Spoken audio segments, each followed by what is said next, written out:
x raised to power 4 plus 2x squared minus x plus 3 divide x plus 1. Using long division. Ganitong question na to. Manood lang kayo ha. So, observe naman natin mabuti. So, may problem po tayo dito. Parang medyo may kulang na po yung x cube. Yun lang, x cube lang talaga kulang dito.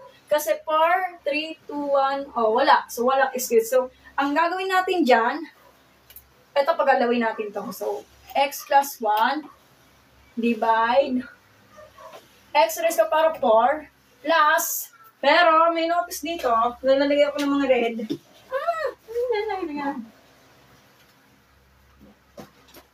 Lalagay tayo ng red nito. Paalala ko lang kasi pag may kulang, i-kompleto natin.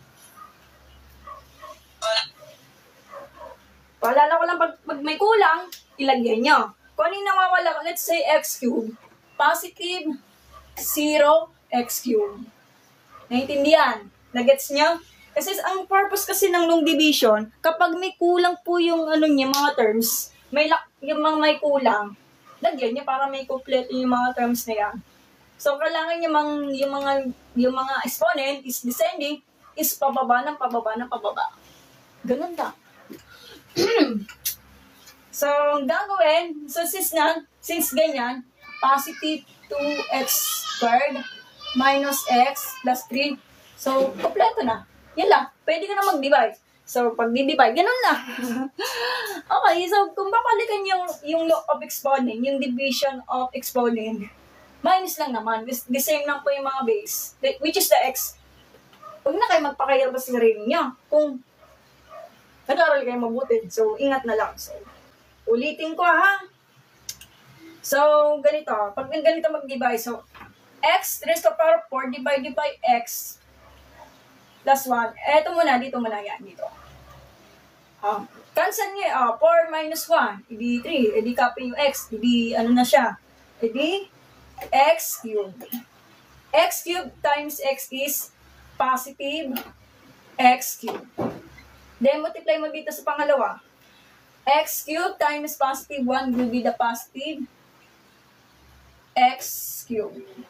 So, change the sign, negative, change the sign, negative. Cancel out. Sorry, 3 pala to. Kasi x cubed times x is x raised to power 4.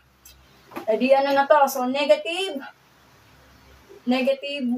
Kasi 0 plus, negative 1 plus 0 is negative 1.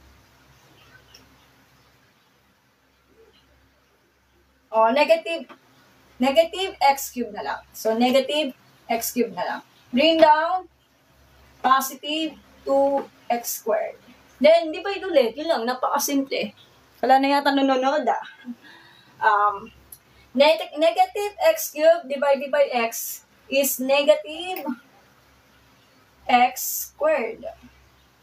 Negative x squared. Negative x squared times x is negative x cubed. Negative x squared times positive 1 will be na negative x squared. Change the sign.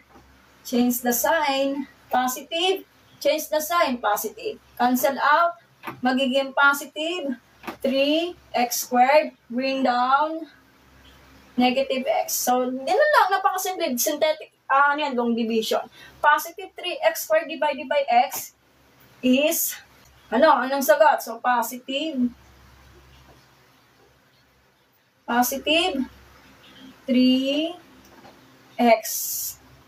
Kasi 2 minus 1 is x, 1 na lang, pero x na lang yung nalagay natin. So, positive 3x times x is positive 3x squared. Positive 3x squared times positive 1 will be positive 3x. Then, bring down 3. Change the sign. Negative. Change the sign. Negative. Edi negative 4x tapos positive 3. Di, ulit-ulit hanggang matapos yung pinakadulo is wala ka bang i-bring down. Yan lang. So, ganun lang. Kapsimple. Negative 4 na lang. Kasi cancel out yung x, di ba? So, the same of the exponent, the same of the base, pero minus the exponent if division of the, kapag yung fraction ng tanong, di ba? Kapag yung base is the same of the variable, minus the exponent. Ganun lang kasimple.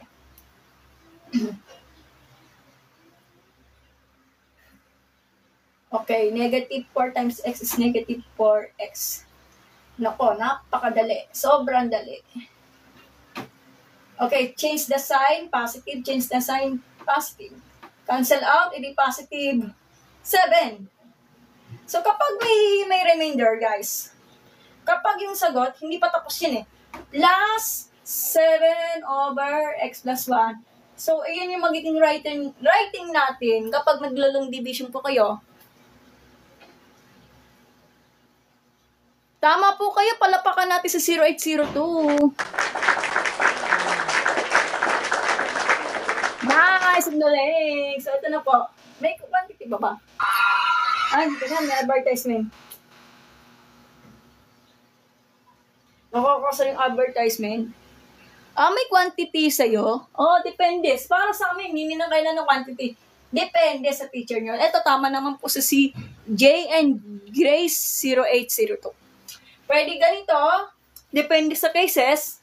Pwede ganito, kung may parenthesis, hindi ako pwede ako magkamali kasi depende sa mga teacher. Pwede wala. Para sa akin wala, kasi doon ako nasanay. So, ito na yung tamang answer natin. Yan.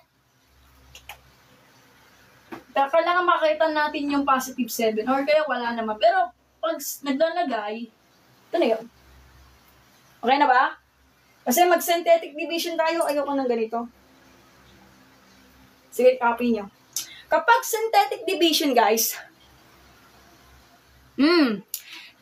nilagay lang kasi iba ang tinatype at sinusulat. Tama po kayo. Sige po. J and Grace 0802. Tama po kayo, Bon. Mas madali ang synthetic. Huwag ka na nang mag-long division. Diba? Sakit pa sa unang long division, no? Sakit pa sa eyes. Grabe, Bon. Tingin sa pagsan ng batch, ha? Okay, so, okay na ba? Bakit ko to nilalagay yung positive 0x cubed? Kasi, ang purpose natin, kailangan maikumpleto natin yung mga nagkasunod-sunod yung mga terms natin. Dapat yung exponent, nagkasunod-sunod yung mga exponent, is pababa ng pababa. Para makapag-ano tayo. Okay, synthetic na lang po tayo, ha? Sige, burahin ko muna to. Tapos ko na yung mamaya. Dali-dali lang naman eh.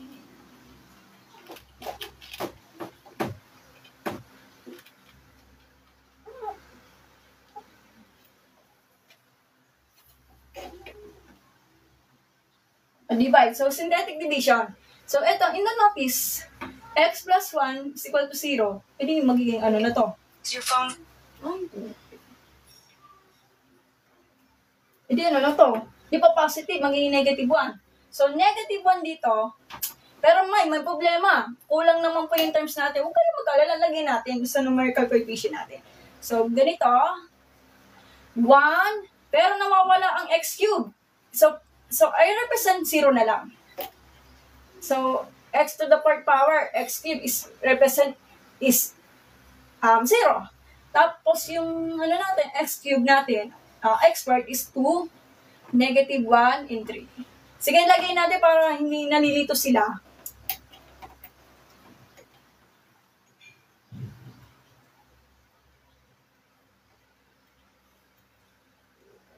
Pinapaalala ko lang kasi baka kasi hindi niya kasi alam. Yan. Ito na po. So, ang gagawin sa synthetic, bring down nasa unahan. Then multiply. 1 times negative 1 is negative 1.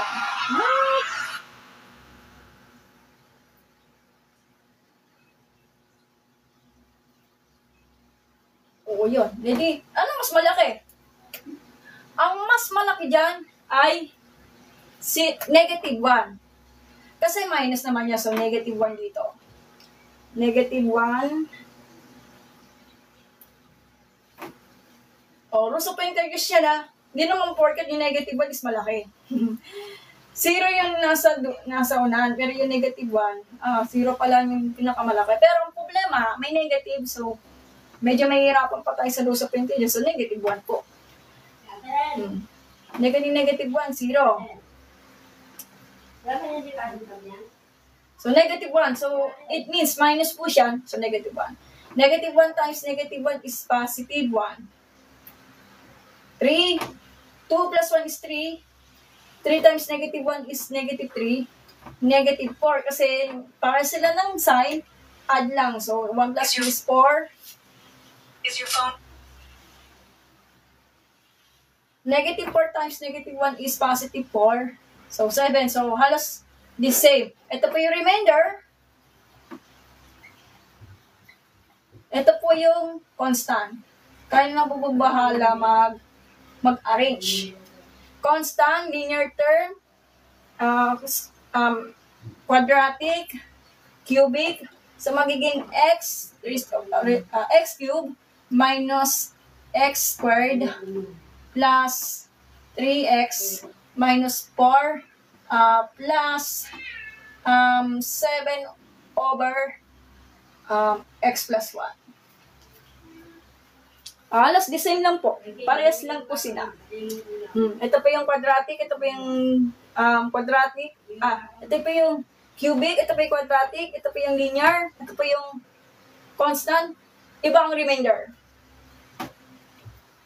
So, ito po yung final answer natin.